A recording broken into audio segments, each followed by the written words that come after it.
Hello everyone, this is Subyfly. I'm going to be doing a review on a Lenovo U400. It's basically they're one of their beautiful designed laptops I've seen from them. Usually what Lenovo are known for now are ThinkPads, and ThinkPads are used for businesses, and I have a ThinkPad. I have an X220 and it's not the prettiest thing ever. So I love this one. I love the design. It's very similar to a MacBook Pro. If you have one, very similar, and I'll show you the comparison on that. But let's go ahead and take a look at all around it, how it looks like. They do give out that kind of a book design, so it doesn't taper off, so it's very beautiful. Here it is. Let's go ahead and walk around it really quick. Here is your Ethernet, and it's kind of an odd spot there. I don't know if you can see it, but it's kind of moved over to the right. These are your vents.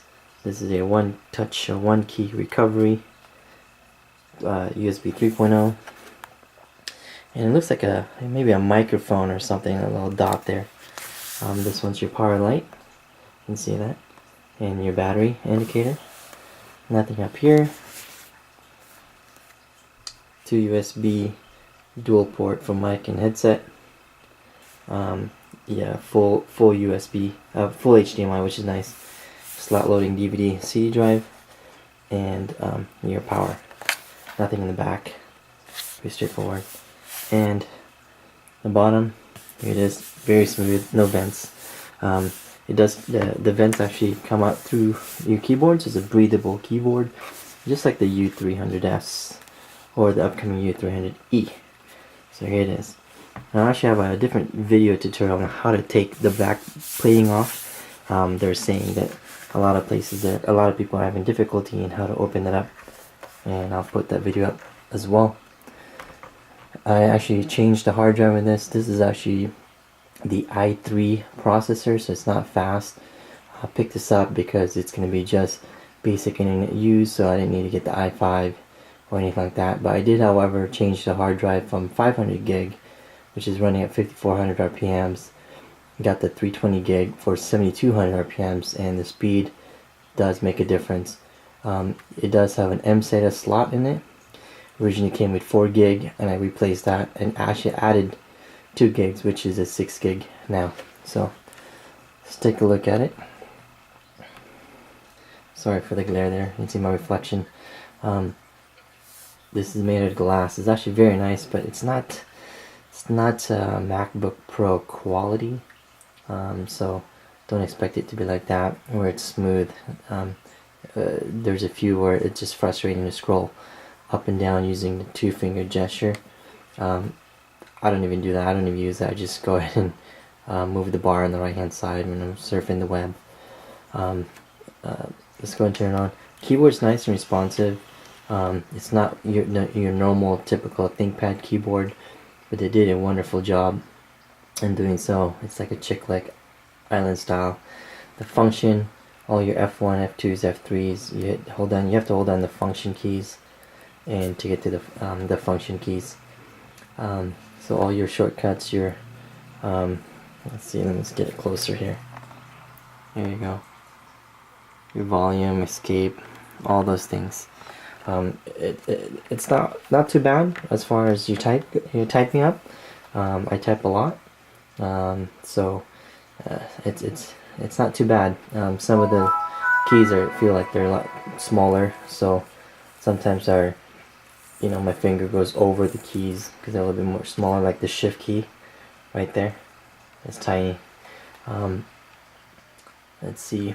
There's no backlit keyboard. That's one of the issues, but however, I believe these are water resistant keyboards. So oh yeah, they have this Lenovo EE boot optimizer, and like that, it booted at 37 seconds, so that's actually pretty fast.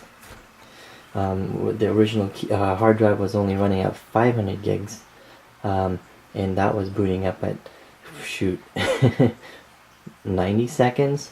So you know, it's not very fun. And sometimes like maybe 60 seconds was the lowest I've seen it. So 37 seconds, optimize it. And I did some work on it too, to speed it up a little bit. Okay, now let's talk about the software that comes with. Again, I showed you the Lenovo EE boot optimizer. It does come with an Intel wireless display. I don't know if you guys can see that. I should make this get closer, huh?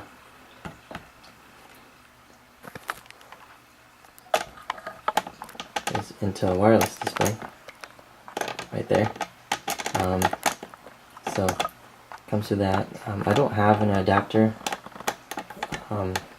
you know, to connect wirelessly to LCD or anything like that. So I can't test that out. Comes to the Lenovo UCam, which is actually very nice, because for those of you that wants to get and start recording and maybe doing tutorials on how to do this, how to do that, it actually records your desktop. So it's pretty neat. It's a neat feature. I might start doing that and do some tutorials on the IT level, meaning like, you know, servers and things like that. So I've never done that before, but maybe once I have time I can use this to do that. Here's your one key recovery, and it's to be honest, it's nothing special. It's just a you know, a software that tells you to create a recovery disk or boot from your factory image. You know, it does give you an option if you do an image for your current state.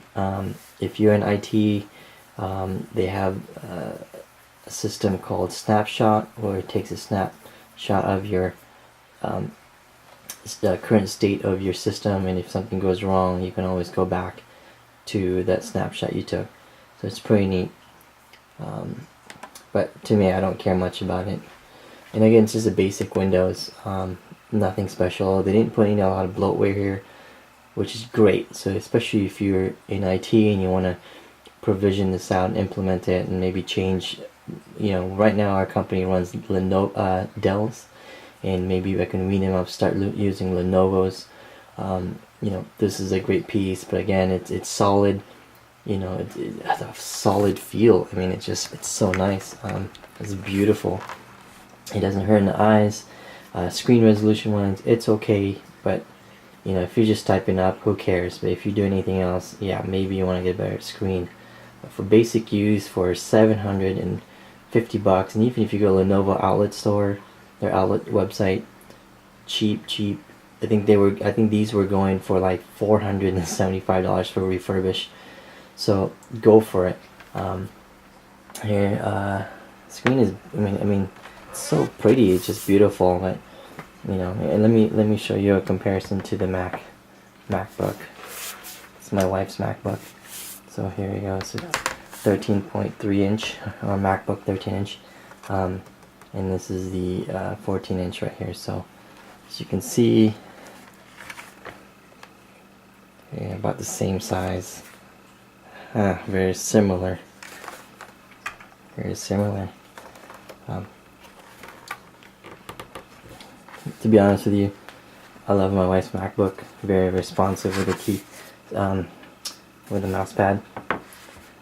So if you look at these guys side by side,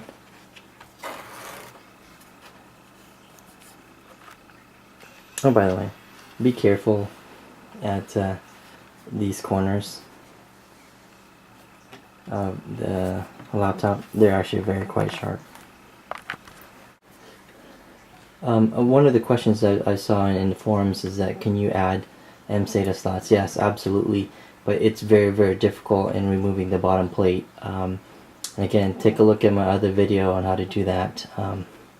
So, you know, and you can try at your own risk.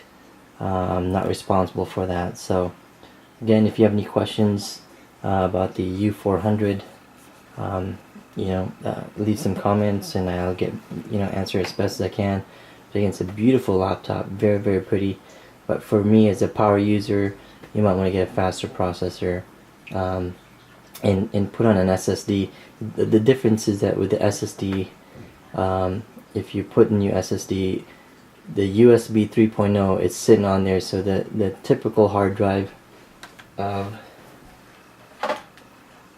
has that little indentation right here, and if you look at a SATA drive, it doesn't have the indentation. So the problem that I had encountered was that was the fact that the USB 3.0 was in the way, so you can't slip it on there unless you get a different size of SSD.